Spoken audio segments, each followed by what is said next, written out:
Jordan Poole impressed his coach. That's just who he has to be. That's who he's been and who he has to be this time of the year. That's why he's a champion. You see a guy like that in year 20, obviously first ballot Hall of Famer, top 5 dead or alive ever to play in the NBA. And to see him doing the little things like that, just his screening, him pushing the pace, him finding teammates, him defending, rebounding, it makes it easier to get these other guys to do it. 8 and 8 tonight and didn't score in the first quarter. Didn't even take a shot. Excuse me, wound up with a couple of free throws late in the second quarter.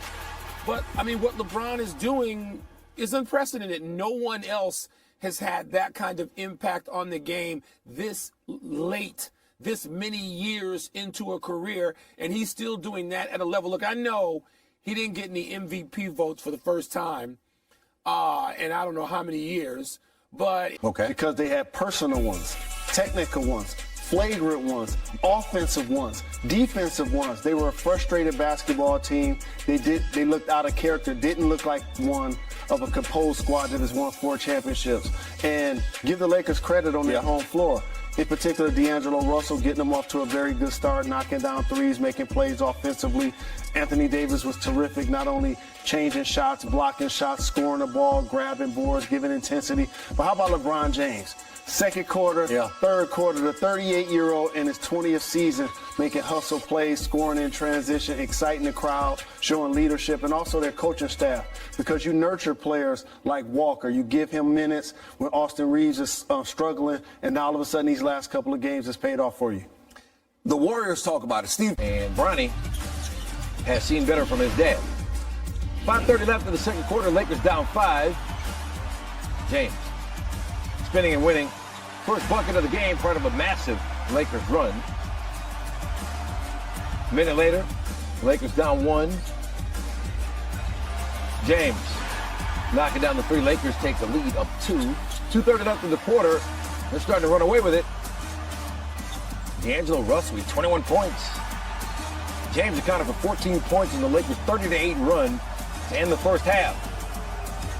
Third quarter, well, at that point, he was warmed up.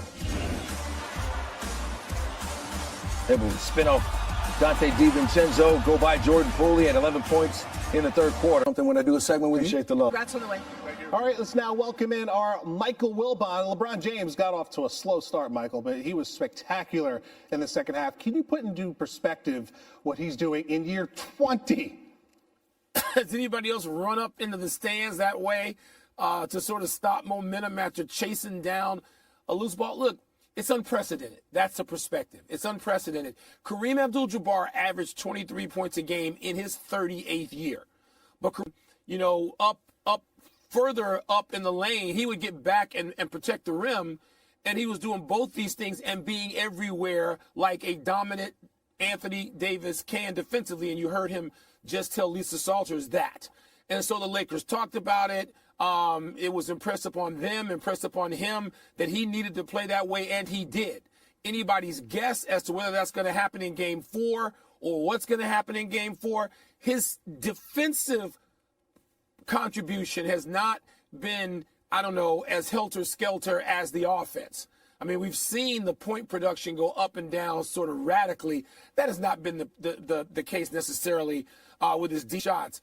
But tonight, he was a tornado out there, and the Warriors had no clue. This late stage in his career is pivotal. Anthony Davis, meanwhile, bounced back in a big way after only 11 points in Game 2. What was different tonight? Well, it's different every other game, isn't it? We're asking this every other game.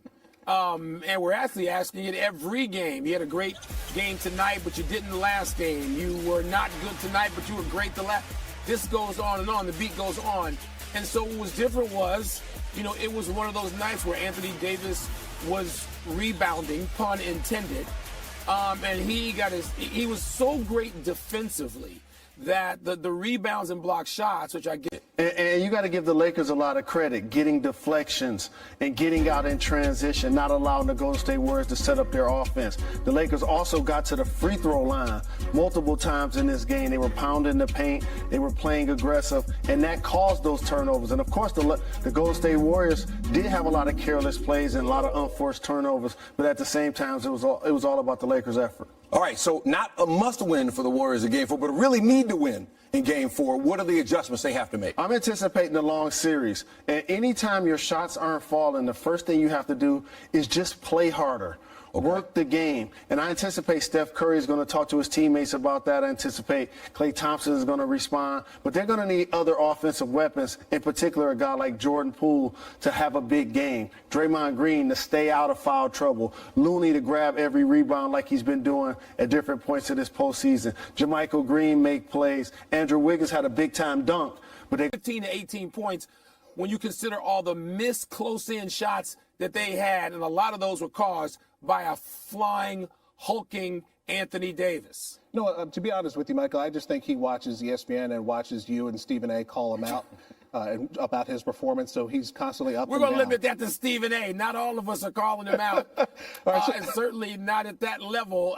Look, I think a lot of that is, we talked about this pregame. I'm glad you brought it up.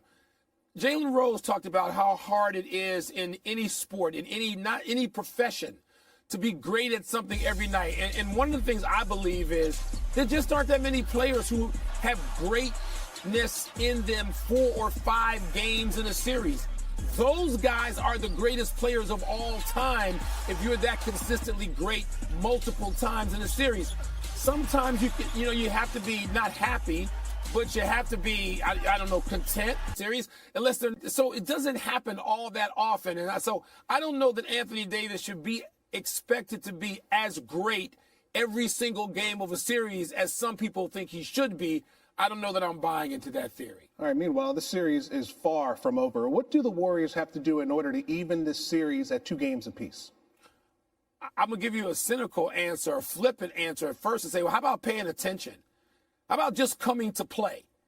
I mean, and I know that the Lakers were dominant defensively with Anthony Davis leading the way. And LeBron, I didn't care about the no shots in the first quarter. LeBron James was locked into what he wanted to do, which is involved getting his teammates involved offensively before he got necessarily involved in the scoring. And he and Anthony Davis were great. But the Warriors were so casual with the ball. In the first half alone, they had 12 turnovers instead of, early May. And just the everything from shot selection. Agree with this when we hear them post game soon. Maybe they think those errors were forced. I think many of them, if not most of them, were unforced. And the Lakers, the Warriors looked like anything but the championship team we know them to be. I expect something completely different in Game 4. Actually, the Warriors looked like they did in the game against Memphis, where they just sort of sleepwalked through that game. I don't understand what happened. Again, they were up 11, 40-29, and looked like they should have been up more and did nothing. For 6 for 18 points in transition, the most for him since ESPN began tracking that statistic in the 13-14 season. Still dangerous on the break in his 8 assists. After a slow start, he helps the Lakers win it 127-97. Take a 2-1 lead as James gets the block.